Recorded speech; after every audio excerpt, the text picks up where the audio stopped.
YouTube est l'une des plateformes de vidéos les plus regardées et visitées chaque jour. On pourrait croire que c'est une plateforme family and friendly, mais détrompez-vous. Si on cherche bien, on pourrait tomber sur des vidéos plus que terrifiantes. Des vidéos cachées sur la plateforme, et si vous le savez pas, j'ai déjà fait 2 vidéos sur le sujet. Mais plutôt que de faire une énième partie, j'ai décidé pour cette vidéo de faire un iceberg. Si vous ne comprenez pas le concept, il est typiquement américain. Vous savez qu'un iceberg a une partie visible qui est petite et une partie immergée qui est 1000 fois plus imposante. On va commencer par la partie visible, où on va parler de faits de vidéos, on peut dire bateau, pas très flippantes ni même du tout, mais des sujets très connus. Et plus on va plonger, plus on va tomber sur des faits peu connus et des vidéos très flippantes. Bonjour, moi c'est Differox, et dans cette vidéo, je t'invite à plonger avec moi sur cet iceberg des tréfonds et des faits les plus glauques de YouTube. Bienvenue dans Creepy Fans épisode 7, bon visionnage.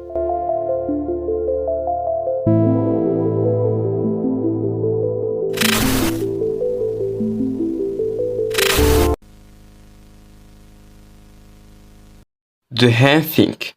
The Hand Thing est une vidéo très connue de Miss Shave. Cette vidéo est quelque peu dérangeante. Elle commence par cet homme qui demande à notre mec qui serait Miss Shave de lui apprendre le truc des mains. Il faut savoir que cette chaîne a publié une série de vidéos où il incarne un personnage de fiction qui est décrit comme étant une femme défigurée dans un accident de train, qui a reconstruit son corps avec des pièces de mannequin. Cette vidéo est un charabia complet et n'ayant aucun sens. Je vous l'avais dit, cette partie de la vidéo contient des vidéos nulles, même inutiles. God, what is that? Salad Fingers. Salad Fingers est une série d'animation flash créée par David Firth, dont le premier épisode a été mis en ligne sur internet le 1er juillet 2004. Salad Fingers a été l'une de ses animations les plus connues, qui met en scène le personnage du même nom et raconte l'histoire d'un être étrange à la peau verte, chauve, bossu et pourvu de doigts très longs. La mise en scène fait froid dans le dos et je vous conseille vraiment d'aller voir cette série d'animation. Une série qui a pu marquer les esprits et David Firth est considéré aujourd'hui comme un homme très influent dans l'horreur sur YouTube ou internet en général. Don't You Me I'm Scared. Don't You Me I'm Scared est une web-série de comédie musicale d'horreur britannique créée par Becky Sloan et Joe Pellin. La série se distingue par son mélange de surréalisme et d'humour morbide avec des éléments d'horreur psychologique. La série a pu percer grâce à cela, mais aussi grâce à sa mise en scène mettant en avant des marionnettes et différents styles d'animation comme le stop motion, l'animation flash comme Salad Fingers et tant d'autres. La série originale se compose de 6 courts épisodes diffusés du 29 juillet 2011 au 19 juin 2016 sur YouTube. Mais je voulais parler plus en détail d'un épisode en particulier qui a, on peut dire, trauma plus d'un. Celle-ci met en scène 3 marionnettes assises dans une cuisine lorsque cette chose se met à chanter. Au début, il n'y a rien de particulier, cet épisode pourrait même être destiné aux enfants, mais tout change réellement à la fin de l'épisode. La musique change et les 3 protagonistes commencent à mettre des paillettes sur un cœur et ensuite à montrer une part de gâteau d'organes. L'animation change aussi, il y a du stop motion et des dessins bien creepy. Les personnages deviennent fous et tout finit brusquement à la normale. Bon, c'était un peu long et cette série n'est plus considérée comme creepy, mais comme un bon souvenir. Les screamers. Il y en a plein et personnellement moi, ça m'a pas mal affecté durant mon enfance. On en cite plein et personnellement celle qui me vient en tête est la souricière, un jeu très vieux maintenant auquel bien sûr j'ai joué. C'était très simple, on doit faire bouger la souris pour arriver au carré rouge. Au début c'est très simple, mais au dernier niveau tout se corse car tu dois te concentrer pour atteindre ce fameux carré rouge. Mais lorsque tu l'atteins, un screamer arrive. Cette image, qui est devenue un mème pour la culture horreur, et pour ceux qui ne le savent pas, cette image vient du très iconique film L'Exorciste. Ou bien cette vidéo, aussi très iconique de la voiture, qui serait une pub, du moins très effrayante. Bon, ça ne fait pas peur du moins, mais je tenais à faire revivre cette époque de YouTube. Acid Mouse. Sous son vrai nom, acidmouse.avi, qui serait un épisode caché de la franchise Mickey Mouse. Un épisode lourd et particulièrement troublant, mais je suis désolé de vous décevoir, ce n'est qu'une creepypasta. Une vidéo qui a pris une énorme ampleur depuis sa publication sur YouTube par Nekwan le 25 novembre 2009. La vidéo commence par Mickey qui marche triste avec une bande son très étrange et continue de marcher comme ça durant plusieurs minutes avant d'enfin dévoiler un grand sourire, un sourire qui a traumatisé toute une génération. L'arrière-plan change aussi, il paraît plus délabré et ravagé. L'épisode serait un rush perdu de Walt Disney qui a d'après la légende, causé plusieurs suicides et quiconque voudrait s'en procurer une copie sera mis derrière les barreaux. Heureusement, ce n'est qu'une rumeur qui m'a personnellement beaucoup trauma. Cyriaque. Cyriaque Harris est un producteur et animateur indépendant très connu sur YouTube. Il est connu pour ses courts-métrages d'animation surréels et étranges qui met en scène des animaux difformes, ce qui donne un résultat étrange et parfois même cauchemardesque. Et c'est vraiment très bien réussi. Il est tellement connu que ses vidéos les plus regardées atteignent les 100 millions de vues. Ces vidéos sont même devenues cultes et je ne pouvais pas ne pas le mettre dans l'iceberg. Prank clown tueur. Ce sujet est pour moi le plus intéressant, car cette série de pranks a été un énorme engouement en 2016. Tout le monde en parlait, causant une panique générale à propos de ceci.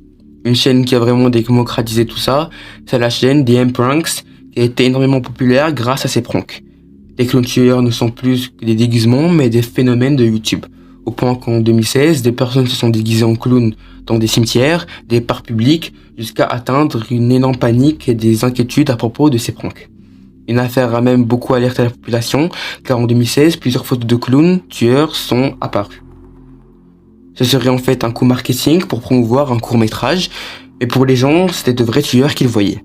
Le gouvernement a fait plusieurs alertes, jusqu'à Halloween 2016, où des Américains s'amusaient à faire du porte-à-porte avec des armes à feu. Tout ça, pour rien. Aucune attaque, que des blagues de mauvais goût. Tout cela a fait naître un personnage à part entière de la pop culture. Momo Challenge. Voici Momo, la creepypasta qui a retourné YouTube ou Internet en général en 2018. J'ai été au centre de tout ça en 2018 et j'ai vraiment été affecté négativement par celui-là. Une image montrant une femme ayant de gros yeux globuleux et un sourire large et fondu des deux côtés de son visage.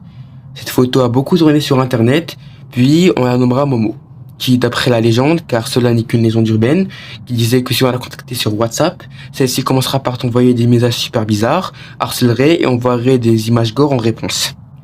Cette légende prit tellement d'ampleur et beaucoup de personnes faisaient des vidéos fake en affirmant réellement la contacter. Et pour vous dire, durant cette année, j'y ai vraiment cru, ce qui m'a vraiment trauma.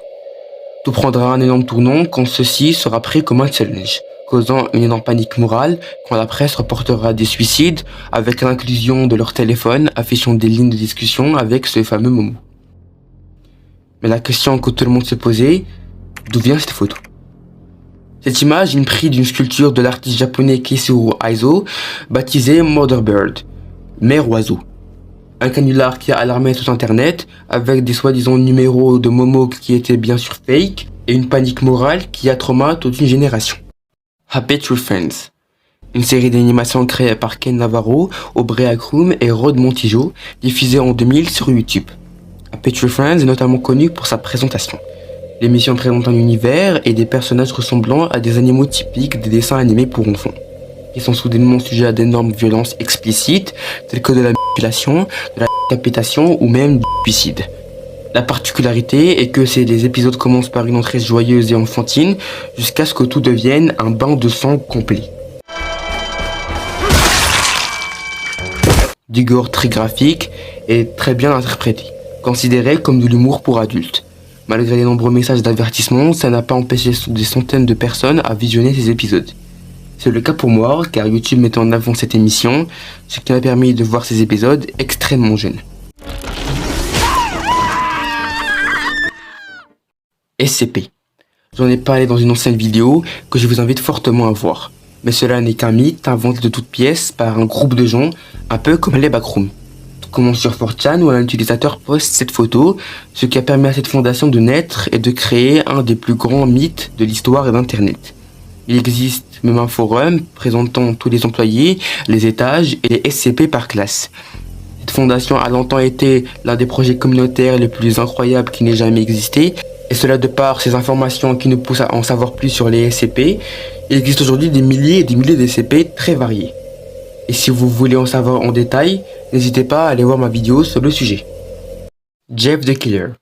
Encore une fois dans le domaine des creepypasta, d'après les nombreuses histoires racontées sur lui, il a été défiguré après avoir été incendié alors qu'il combattait une bande de brutes et a perdu la raison après avoir vu son nouveau visage. Cela raconte l'histoire de Jeff qui devient un tueur après qu'on ait injustement enfermé son frère de 13 ans, Liu. Et pour moi, c'est l'une des creepypastas les plus mal écrites que j'ai vues. Alors si l'histoire est nulle et pas du tout accrocheuse, qui a le plus trauma notre génération? Eh bah, ce sont ces images.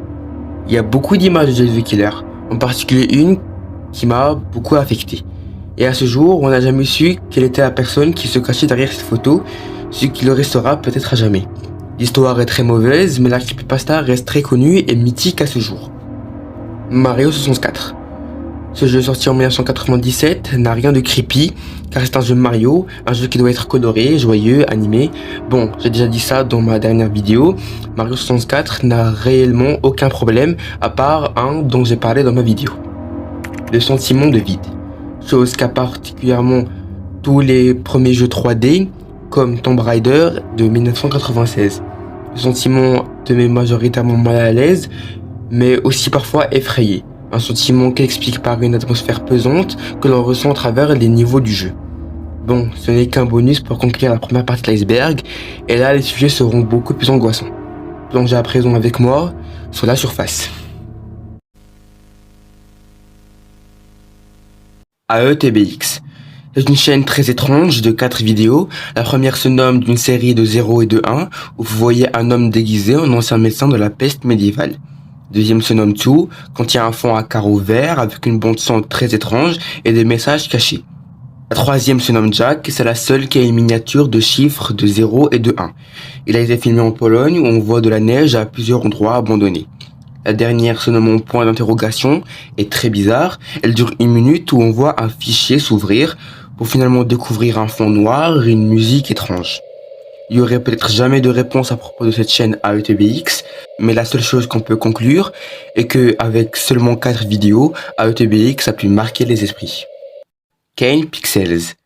Si vous avez suivi Internet durant ces dernières années, vous avez sûrement entendu parler des backrooms. Un mythe qui parle d'une dimension parallèle où se trouve un géant labyrinthe. Si on a la malchance de s'y trouver, vous allez errer dans cet endroit jaunâtre pour l'éternité. Kane Pixels a été connu pour ses incroyables réalisations sur les backrooms, réalisations que j'admire tellement, elles sont bien écrites et bien construites. Un jeune homme qui maîtrise comme un chef la 3D et qui a pu nous produire des merveilles. Ce youtubeur a pu se démocratiser dans le monde du creepy et je vous invite vivement à aller visionner ses travaux. Blank Room Soup. Blank Room Soup, de son vrai nom Freaky Soup Guy, est une vidéo qui a percé sur YouTube à l'époque. Elle commence par un homme en train de manger jusqu'à ce que ces deux choses viennent le réconforter. Pour tout vous expliquer, ces costumes viennent d'une vidéo YouTube, Meet Ray Ray, et cette vidéo est une œuvre de fiction de Raymond S. Percy. Personne ne sait qui a réalisé ce court-métrage, car Raymond nie avoir réalisé celle-ci. D'après plusieurs théories, l'homme que l'on voit dans la vidéo mangerait les restes de sa femme, que ces hommes auraient tués. Des personnes curieuses contacteront ensuite Raymond et ses costumes seraient volés. Cette vidéo a été téléchargée de nombreuses fois au cours des années et à chaque publication la mythologie grandissait. La vidéo aurait été découverte dans le dark web, mais ce n'est pas sûr. Bref, une quantité astronomique de théories à propos de cette vidéo, ce qui a permis à la vidéo de devenir une icône. Hi Walter. Bon, j'ai parlé de ça dans une ancienne vidéo et cela n'est qu'un canular qui laisse à désirer. Hi Walter. I was at the mall today and guess what happened? I met the most wonderful girl. We went shopping at JCPenney's and she tried on a lot of clothes. And she ended up buying a whole lot of them, you know what I mean? And then we decided to go and take a look at some of the jewelry at K Jewelers and she picked out this most awesome necklace, the most amazing necklace I've ever seen. And I know she wanted me to buy it for her because she kept on looking at me and kept on giving me that look, you know the look. And then we got kind of tired of the mall and I brought her back to my place. And I know she hates cameras, Walter, but I'm gonna show you her anyways. You ready?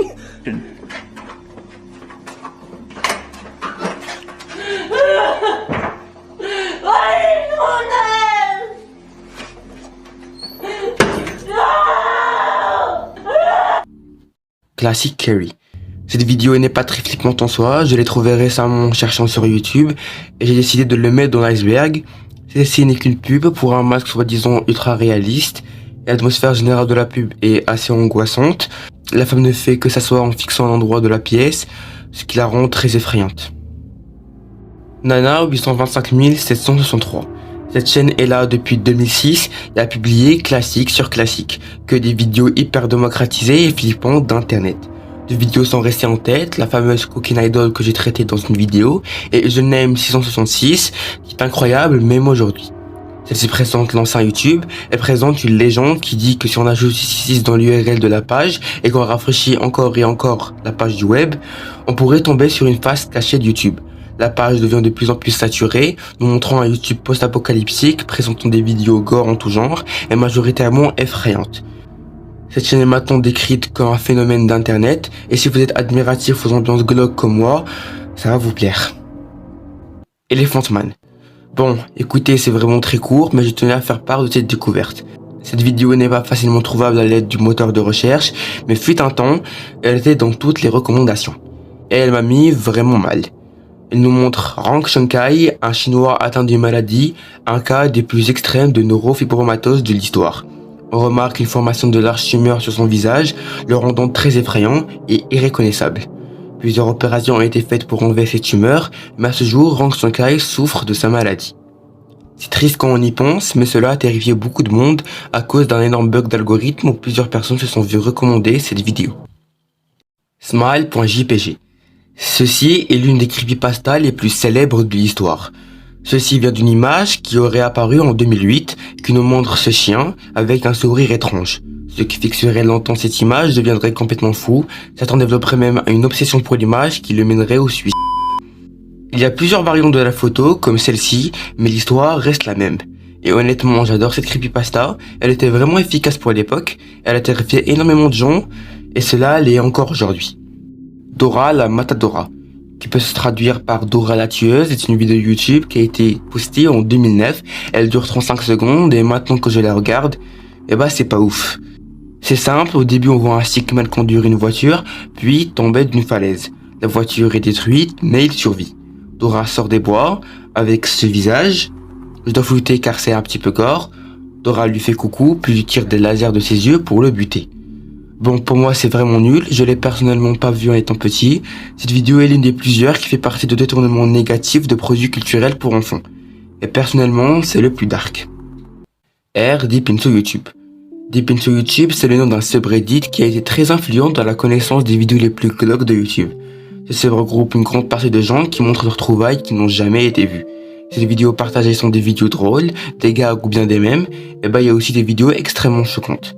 Ce sub est un peu mort aujourd'hui, mais je voulais absolument le présenter, car il a été hyper important pour découvrir les vidéos qui sont aujourd'hui assez cultes. Midsleep. La chaîne Midsleep Archive a été créée en 2014 et elle comprend une centaine de vidéos, durant pour les certaines 3 minutes et la plupart quelques secondes. Et pour que vous compreniez le mood de cette chaîne, voyons la toute première vidéo postée le 4 avril 2014. Au début, nous sommes dans un sous-sol avec une lumière qui scintille, puis à partir de 4 secondes, plusieurs plans vont s'enchaîner.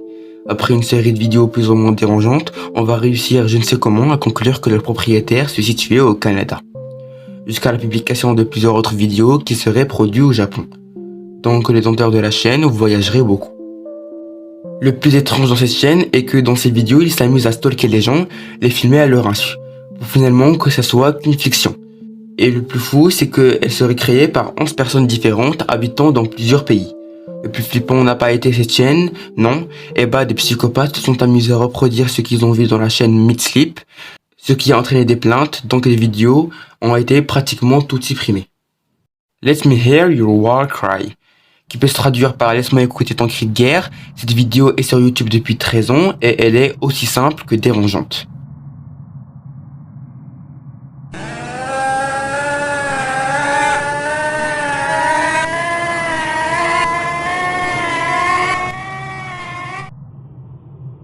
Il n'y a pas vraiment d'explication, cette vidéo est juste creepy pour faire peur tout simplement. La seule chose que je peux vous dire est que la vidéo est extraite d'un film sorti en 1987, réalisé par Stanley Kubrick. Le film s'appelle Full Metal Jacket, où l'on peut voir cette vidéo dans un extrait. Haut barré. Cela s'appelle un trou de verre de la plateforme, car si vous recherchez haut barré sur la barre de recherche YouTube, vous pouvez tomber sur des vidéos très étranges, avec des miniatures ultra gore et parfois même hyper sexualisées, ou même des vidéos pas très vues. Ce n'est pas aussi présent et fréquent qu'avant, mais c'est plutôt pas mal répandu. Ce trou de verre marche tout aussi bien car les vidéos ne sont pas encore patchées. Mais comment expliquer ce manque de modération de YouTube? C'est lié à ce genre de caractères comme le haut barré qui sont très durs à interpréter pour YouTube. En l'occurrence, les vidéos qui sont nommées avec ce genre de caractère sont fréquemment des mèmes, mais rarement aussi des vidéos très étranges. Et ce manque de modération est toujours le cas aujourd'hui, ce que je ne comprends pas. Voilà, c'est fini pour la partie 1.